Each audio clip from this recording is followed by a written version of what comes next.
So ಮುಖ್ಯಮಂತ್ರಿ ಸಿದ್ದರಾಮಯ್ಯನವರು ಜಾತಿ ಗಣತಿಯ ಬಗ್ಗೆಯೂ ಕೂಡ ಇವತ್ತು ಪ್ರತಿಕ್ರಿಯೆಯನ್ನು ಕೊಟ್ಟಿದ್ದಾರೆ. ಈ ಹಿಂದೆ ಜಾತಿ ಗಣತಿ ವಿರೋಧಿಸ್ತಾ ಇದ್ದಂಥವರು, ಈ ಹಿಂದೆ ಜಾತಿ ಗಣತಿಯನ್ನು ಯಾರು ವಿರೋಧಿಸ್ತಾ ಇದ್ರು, ಈಗ ಅವರೇ ಜಾತಿ ಗಣತಿಯನ್ನ ಸ್ವಾಗತಿಸ್ತಾ ಇದ್ದಾರೆ. ಶಂಕದಿಂದ ಬಂದರೆ ಮಾತ್ರ ತೀರ್ಥ. ನನ್ನ ವಿರುದ್ಧ ಟೀಕೆ ಮಾಡ್ತಾ ಇದ್ದಂಥವರೇ ಈಗ ಜಾತಿ ಗಣತಿಯನ್ನು ಸ್ವಾಗತಿಸ್ತಾ ಇದ್ದಾರೆ. ವಾಸ್ತವಿಕತೆ ಅವತ್ತೇ ಅರ್ಥವಾಗಿದ್ದರೆ ಆಗ ನಾನು ಮಾಡಿದಂತಹ ಜಾತಿ ಗಣತಿಯನ್ನ ವಿರೋಧಿಸ್ತಾ ಇರಲಿಲ್ಲ ಅಂತೇಳಿ ಮುಖ್ಯಮಂತ್ರಿ ಸಿದ್ದರಾಮಯ್ಯನವರು ಹೇಳಿದ್ದಾರೆ. ಇದರ ಜೊತೆಗೆ ಕಾಂಗ್ರೆಸ್ ಇವತ್ತು ಒಂದು ಪೋಸ್ಟ್ ಅನ್ನು ಬಿಡುಗಡೆ ಮಾಡಿದೆ. ಅದೇನು ಅಂತ ಹೇಳಿದ್ರೆ, ಮಾಜಿ ಮುಖ್ಯಮಂತ್ರಿ ಕೇಂದ್ರ ಸಚಿವ ಎಚ್.ಡಿ. ಕುಮಾರಸ್ವಾಮಿ ಮತ್ತು ಬೆಂಗಳೂರು ದಕ್ಷಿಣ ಲೋಕಸಭಾ ಕ್ಷೇತ್ರದ ಸಂಸದ ತೇಜಸ್ವಿ ಸೂರ್ಯ ಸಂಬಂಧಪಟ್ಟ ಹಾಗೆ ಟೆಂಪ್ಟ್ ಸಂಸದ ಅಂತೇಳಿ ತೇಜಸ್ವಿ ಸೂರ್ಯ ಅವರನ್ನ ಕಾಂಗ್ರೆಸ್ ವ್ಯಂಗ್ಯವಾಡಿದೆ.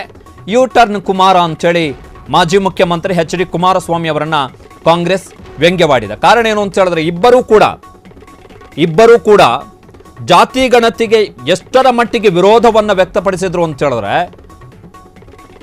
ಜೆಡಿಎಸ್ನ ನಾಯಕರಾಗಿ ಎಚ್.ಡಿ. ಕುಮಾರಸ್ವಾಮಿ ಕಂಪ್ಲೀಟ್ಲಿ ವಿರೋಧವನ್ನು ವ್ಯಕ್ತಪಡಿಸಿದ್ರು. ಜಾತಿ ಗಣತಿ ಆಗಬಾರ್ದು, ಜಾತಿ ಗಣತಿಯಿಂದ ಹಿಂದೂಗಳ ನಡುವೆ ತಂದಿಡುವಂತಹ ಪ್ರಯತ್ನವನ್ನ ಕಾಂಗ್ರೆಸ್ನ ಸರ್ಕಾರ ಸಿದ್ದರಾಮಯ್ಯನವರು ಮಾಡ್ತಾ ಇದ್ದಾರೆ ಅಂತೇಳಿ ಬಿಜೆಪಿಯ ಭಾಷೆಯಲ್ಲಿ ಕುಮಾರಸ್ವಾಮಿ ಅವರು ಮಾತಾಡ್ತಾ ಇದ್ರು.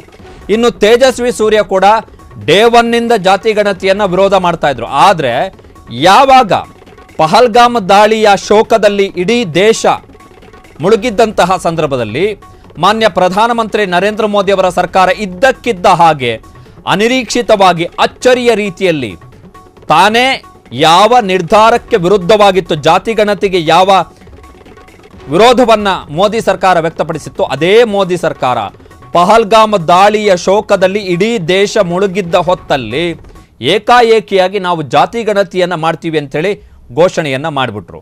ಸೊ ಅದಕ್ಕೆ ಸಂಬಂಧಪಟ್ಟ ಹಾಗೆ ಮುಖ್ಯಮಂತ್ರಿಗಳು ಇವತ್ತು ಪ್ರತಿಕ್ರಿಯೆಯನ್ನು ಕೊಟ್ಟಿದ್ದಾರೆ. ಶಂಕದಿಂದ ಬಂದರೆ ಮಾತ್ರ ತೀರ್ಥ ಅಂತೇಳಿ. ಶಂಕದಿಂದ ಬಂದರೆ ತೀರ್ಥ ಬಿಜೆಪಿ ಅವರಿಗೆ ಹೌದು, ಕುಮಾರಸ್ವಾಮಿ ಅವರಿಗೂ ಕೂಡ ಬಿಜೆಪಿಯ ಶಂಕದಿಂದ ಬಂದರೆ ಮಾತ್ರ ತೀರ್ಥ ಅಂತ ಆದರೆ ಜೆಡಿಎಸ್ನ ಪರಿಸ್ಥಿತಿ ಏನಾಗಿದೆ ಅಂತೇಳಿ ಅರ್ಥ ಆಗುತ್ತೆ.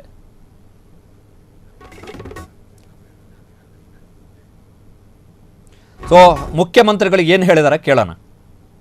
ನಾಯಕರು ಜಾತಿ ಜನಗಣತಿ ಮಾಡಿ ಕೊಟ್ಟಿದ್ದಾರೆ. ಮೊದಲು ನಿಮ್ಮ ಟೀಕೆ ಮಾಡಿದ್ರು, ಜಾತಿ ಗಣತಿನ ಟೀಕೆ ಮಾಡ್ತಿದ್ರು ಸಿದ್ದರಾಮಯ್ಯನವರು. ಜಾತಿಗಳ ನಡುವೆ ಸಂಘರ್ಷ. ಈಗ ಏನ್ ಹೇಳ್ತಾರೆ, ಈಗ ಸ್ವಾಗತ ಮಾಡ್ತಾರೆ, ಮುಕ್ತ ಮನುಷ್ಯನಿಂದ ಸ್ವಾಗತ. ಯಾವ ಇದರಿಂದ ತೀರ್ಥ ಎಲ್ಲಿಂದ ಬರ್ಬೇಕು ಅಲ್ಲಿಂದ ಬಂದಾಗ ಮಾತ್ರ ಅವರು ಅಂದ್ರೆ ಒಟ್ಟಾರೆಯಾಗಿ ಅವರು ಹೇಳ್ತಿದ್ದು ಮೊದಲು ರಾಜಕೀಯವಾಗಿ ಹೇಳ್ತಾ ಇದ್ರು, ವಾಸ್ತವಿಕತೆ ಮೇಲೆ ಹೇಳ್ತಾ ಇರ್ಲಿಲ್ಲ ಅನ್ನೋದು ಅರ್ಥ ಆಗತ್ತಲ್ವಾ. ಕೇಂದ್ರ ನಾಯಕರು ಜಾತಿ ಜನಗಣತಿ ಮಾಡಿ ಕೊಟ್ಟಿದ್ದಾರೆ. ಮೊದಲು ನಿಮ್ಮ ಟೀಕೆ ಮಾಡಿದ್ರು, ಜಾತಿ ಗಣತಿನ ಟೀಕೆ ಮಾಡ್ತಿದ್ರು ಸಿದ್ದರಾಮಯ್ಯನವರು. ಜಾತಿಗಳ ನಡುವೆ ಸಂಘರ್ಷ. ಈಗ ಏನ್ ಹೇಳ್ತಾರೆ, ಈಗ ಸ್ವಾಗತ ಮಾಡ್ತಾರೆ, ಮುಕ್ತ ಮನುಷ್ಯನಿಂದ ಸ್ವಾಗತ.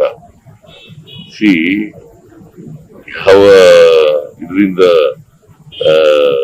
ತೀರ್ಥ ಎಲ್ಲಿಂದ ಬರ್ಬೇಕು ಅಲ್ಲಿಂದ ಬಂದಾಗ ಮಾತ್ರ ಅವರು ಅಂದ್ರೆ ಒಟ್ಟಾರೆಯಾಗಿ ಅವರು ಹೇಳ್ತಿದ್ದು ಮೊದಲು ರಾಜಕೀಯವಾಗಿ ಹೇಳ್ತಾ ಇದ್ರು, ವಾಸ್ತವಿಕತೆ ಮೇಲೆ ಹೇಳ್ತಾ ಇರ್ಲಿಲ್ಲ ಅನ್ನೋದು ಅರ್ಥ ಆಗತ್ತಲ್ವಾ.